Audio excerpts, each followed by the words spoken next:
Jonas Brothers are one of the biggest bands in the world. They've been together for over a decade at this point. But did you know they weren't even supposed to be a band? Yup, you read that right. According to a self-written short memoir by Joe Jonas, was published in New York Times Magazine in 2013, was republished online by Vulture.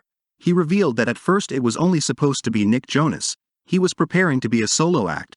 But as things have turned out, they are now a trio band. Joe Jonas, while talking about his life, talked about the inception of the Jonas Brothers. He wrote, "We never really had an idea of making music together. But years later, when Nick was working on his debut album, Nicholas Jonas, Joe added, Kevin and I genuinely wanted to write with him. So we wrote a song together in the living room called Please Be Mine, which we thought would just be for Nick.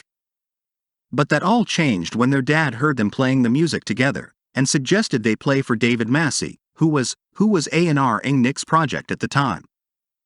Reportedly, Massey was no stranger to brother groups, as he had signed Oasis, Good Charlotte. And so just like that, once they played their music for him, David was sold on the band.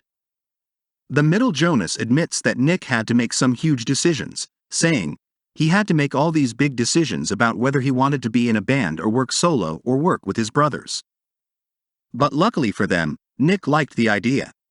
The short memoir was full of revelations, as it also revealed to the world that the Jonas Brothers' original name was J3 when it first began. He explained, we were named J3, and we hated the name. It felt like something a boy band would be called.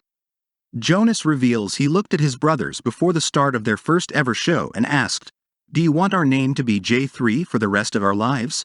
Fast forward a few minutes and they had an answer as Joe Jonas introduced the band to the crowd, confidently announcing, hey, we're the Jonas Brothers. And as they say, the rest is history.